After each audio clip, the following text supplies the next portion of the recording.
Hi friends, welcome to my channel. Friends, ಇವತ್ತು ನಾನು ನಿಮ್ಮ ಮುಂದೆ ಒಂದು ಸಿಂಪಲ್ ರೆಸಿಪಿಯೊಂದಿಗೆ ಬಂದಿದ್ದೀನಿ. ಇದಕ್ಕೆ ಯಾವ ಮಸಾಲೆನೂ ಬೇಡ, ಜಿಂಜರ್ ಗಾರ್ಲಿಕ್ ಪೇಸ್ಟು ಕೂಡ ಬೇಕಾಗಿಲ್ಲ ಫ್ರೆಂಡ್ಸ್. ಇದು ಇನ್ಸ್ಟೆಂಟಾಗಿ ಮಾಡ್ಕೊಳ್ಳೋದು ಚಿಕನ್ ರೆಸಿಪಿ. ಸೊ ಅದಕ್ಕೆ ನಾನು ಇಲ್ಲಿ ಒಂದು ಅರ್ಧ ಕೆ.ಜಿ ಚಿಕನ್ ತೊಗೊಂಡಿದ್ದೀನಿ. ಇದಕ್ಕೆ ಆ್ಯಸ್ ಯೂಸ್ವಲ್ ಸ್ವಲ್ಪ ಸಾಲ್ಟು ಆಮೇಲೆ ಅರಿಶಿನ ಹಾಕ್ಬಿಟ್ಟು 2 ಸತಿ ತೊಳ್ಕೊಂಡು ಇಟ್ಕೊಂಡಿದ್ದೀನಿ ಫ್ರೆಂಡ್ಸ್. ಓಕೆನಾ? ಈಗ ಮಾಡೋ ವಿಧಾನ ನೋಡೋಣ ಫ್ರೆಂಡ್ಸ್. ನಾನು ಇಲ್ಲೊಂದು ಬಾಣಲಿ ಇಟ್ಟಿದ್ದೀನಿ.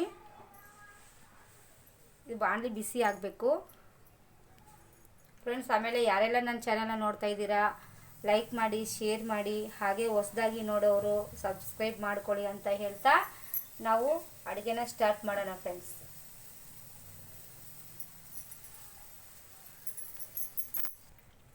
ಫ್ರೆಂಡ್ಸ್ ನೋಡ್ಕೊಳ್ಳಿ, ಇಲ್ಲಿ ಬಾಣಲಿ ಕಾದಿದೆ. ಇವಾಗ ಎಣ್ಣೆ ಹಾಕ್ತಾಯಿದ್ದೀನಿ ಫ್ರೆಂಡ್ಸ್. ಇದು ಈ ಚಿಕನ್ ಗ್ರೇವಿಗೆ ಎಣ್ಣೆ ಸ್ವಲ್ಪ ಜಾಸ್ತಿನೇ ಹಾಕಬೇಕು.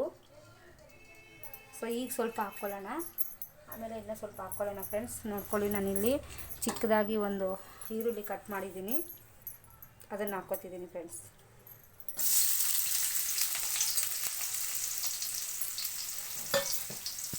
ನಮಗೆ ಈರುಳ್ಳಿ ಸ್ವಲ್ಪ ಫ್ರೈ ಆಗಬೇಕು ಫ್ರೆಂಡ್ಸ್.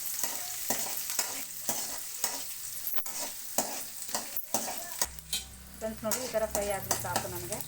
ಇವಾಗ ನಾನು ಚಿಕನ್ ತೊಳೆದಿಟ್ಕೊಂಡಿದ್ನಲ್ಲ ಅದು ಹಾಕ್ಕೊತಾ ಇದ್ದೀನಿ.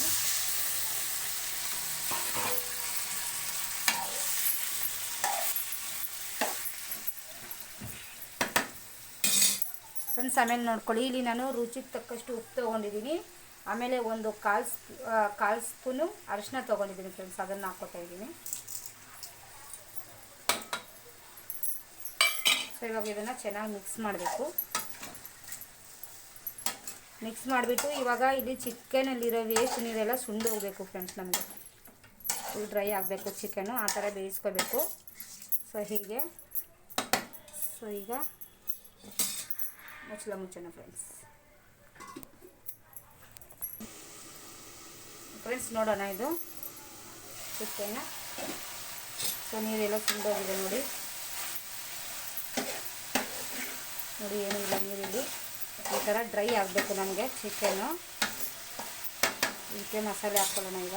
ಮಸಾಲೆ ಫ್ರೆಂಡ್ಸ್, ನಾನಿಲ್ಲಿ 1 ಸ್ಪೂನು ಖಾರದ ಪುಡಿ ತೊಗೊಂಡಿದ್ದೀನಿ.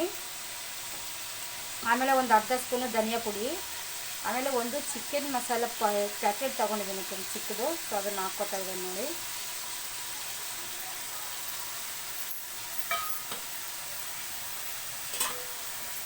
ಫ್ರೆಂಡ್ಸ್, ಆಮೇಲೆ ಒಂದು ಸಣ್ಣ ಸೈಜ್ ಟೊಮೊಟೊ 2 ತೊಗೊಂಡಿದ್ದೀನಿ.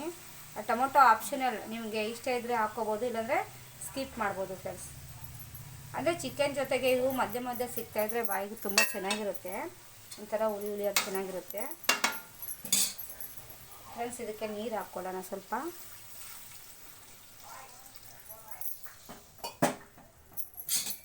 ಇಷ್ಟಿದ್ರೆ ಸಾಕು. ಇದು ಯಾಕಂತಂದರೆ ಫ್ರೈ ಅಲ್ವಾ, ಸೊ ನೀರು ಕಡಿಮೆನೇ ಇರಲಿ ಫ್ರೆಂಡ್ಸ್. ಆಮೇಲೆ ಇದು ಚಪಾತಿ, ರೊಟ್ಟಿ, ಪೂರಿ ಜೊತೆಗೆ ತುಂಬ ಚೆನ್ನಾಗಿರುತ್ತೆ. ಆಮೇಲೆ ಅನ್ನಕ್ಕೂ ಅಷ್ಟೇ ತುಂಬ ಚೆನ್ನಾಗಿರುತ್ತೆ.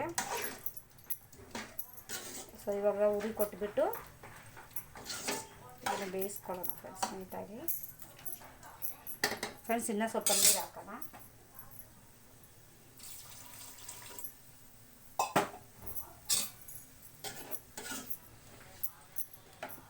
ಇದೀಗ ಬೇಯಬೇಕು ಫ್ರೆಂಡ್ಸ್. ಈ ಮಸಾಲೆ ಜೊತೆಗೆ ನಾವೇನು ಡ್ರೈ ಪೌಡರ್ಸ್ ಹಾಕಿದ್ದೀವಲ್ಲ ಅದ್ರ ಜೊತೆಗೆ ಚಿಕನ್ ಚೆನ್ನಾಗಿ ಬೇಯಬೇಕು ಫ್ರೆಂಡ್ಸ್.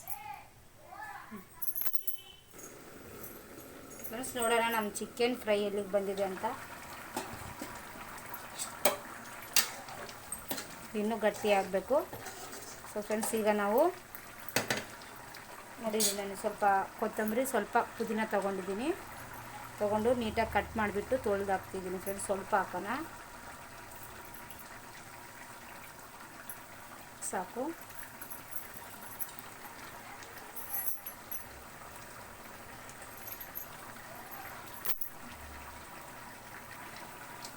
ಫ್ರೆಂಡ್ಸ್, ಆಮೇಲೆ ಸ್ವಲ್ಪ ಎಣ್ಣೆ ಹಾಕ್ತಾಯಿದ್ದೀನಿ. 1-2 ಸ್ಪೂನ್ ಹಾಕಿದ್ದೀನಿ ಆಯಿಲು.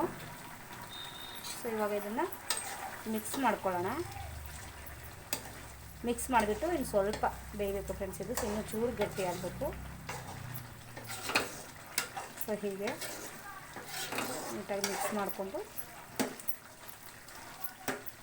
ಫ್ರೆಂಡ್ಸ್, ಆಮೇಲೆ ಯಾರೆಲ್ಲ ನನ್ನ ಚಾನಲ್ನ ನೋಡ್ತಾ ಇದ್ದೀರಾ ದಯವಿಟ್ಟು ಲೈಕ್ ಮಾಡಿ, ಶೇರ್ ಮಾಡಿ, ಹಾಗೆ ಹೊಸದಾಗಿ ನೋಡೋರು ಸಬ್ಸ್ಕ್ರೈಬ್ ಮಾಡ್ಕೊಳ್ಳಿ ಅಂತ ಹೇಳ್ತಾ ಫ್ರೆಂಡ್ಸ್, ಇದು ಸ್ವಲ್ಪ ಬೇಯಬೇಕು. ಇದು ಕ್ಲೋಸ್ ಮಾಡೋಣ.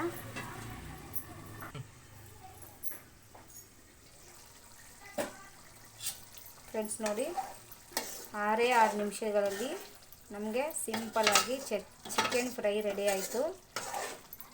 ಸೊ ಫ್ರೆಂಡ್ಸ್, ಇದು ಚಪಾತಿ, ರೋಟಿ ಆಮೇಲೆ ಪೂರಿ ಜೊತೆಗೆ ಚೆನ್ನಾಗಿರುತ್ತೆ. ಅನ್ನಕ್ಕೂ ಅಷ್ಟೇ ಫ್ರೆಂಡ್ಸ್, ಸೂಪರಾಗಿರುತ್ತೆ. ಫ್ರೆಂಡ್ಸ್, ಇದು ಇನ್ನೂ ಸ್ವಲ್ಪ ಡ್ರೈ ಆಗಬೇಕು. ನಾನು ಚಪಾತಿಗೆ ಮಾಡಿರೋದ್ರಿಂದ ಸ್ವಲ್ಪ ಗ್ರೇವಿ ಇರಲಿ ಅಂತ ಹೇಳ್ಬಿಟ್ಟು ಸ್ವಲ್ಪ ಈ ಥರ ಬಿಟ್ಟಿದ್ದೀನಿ. ಸೂಪರಾಗಿರುತ್ತೆ ಫ್ರೆಂಡ್ಸ್ ಇದು. ಫ್ರೆಂಡ್ಸ್, ಆಮೇಲೆ ಯಾರೆಲ್ಲ ನನ್ನ ಚಾನಲ್ನ ನೋಡ್ತಾ ಇದ್ದೀರಾ ಲೈಕ್ ಮಾಡಿ, ಶೇರ್ ಮಾಡಿ, ಹಾಗೆ ಹೊಸದಾಗಿ ನೋಡ್ಕೊಳ್ಳೋರು ಸಬ್ಸ್ಕ್ರೈಬ್ ಮಾಡ್ಕೊಳ್ಳಿ ಫ್ರೆಂಡ್ಸ್.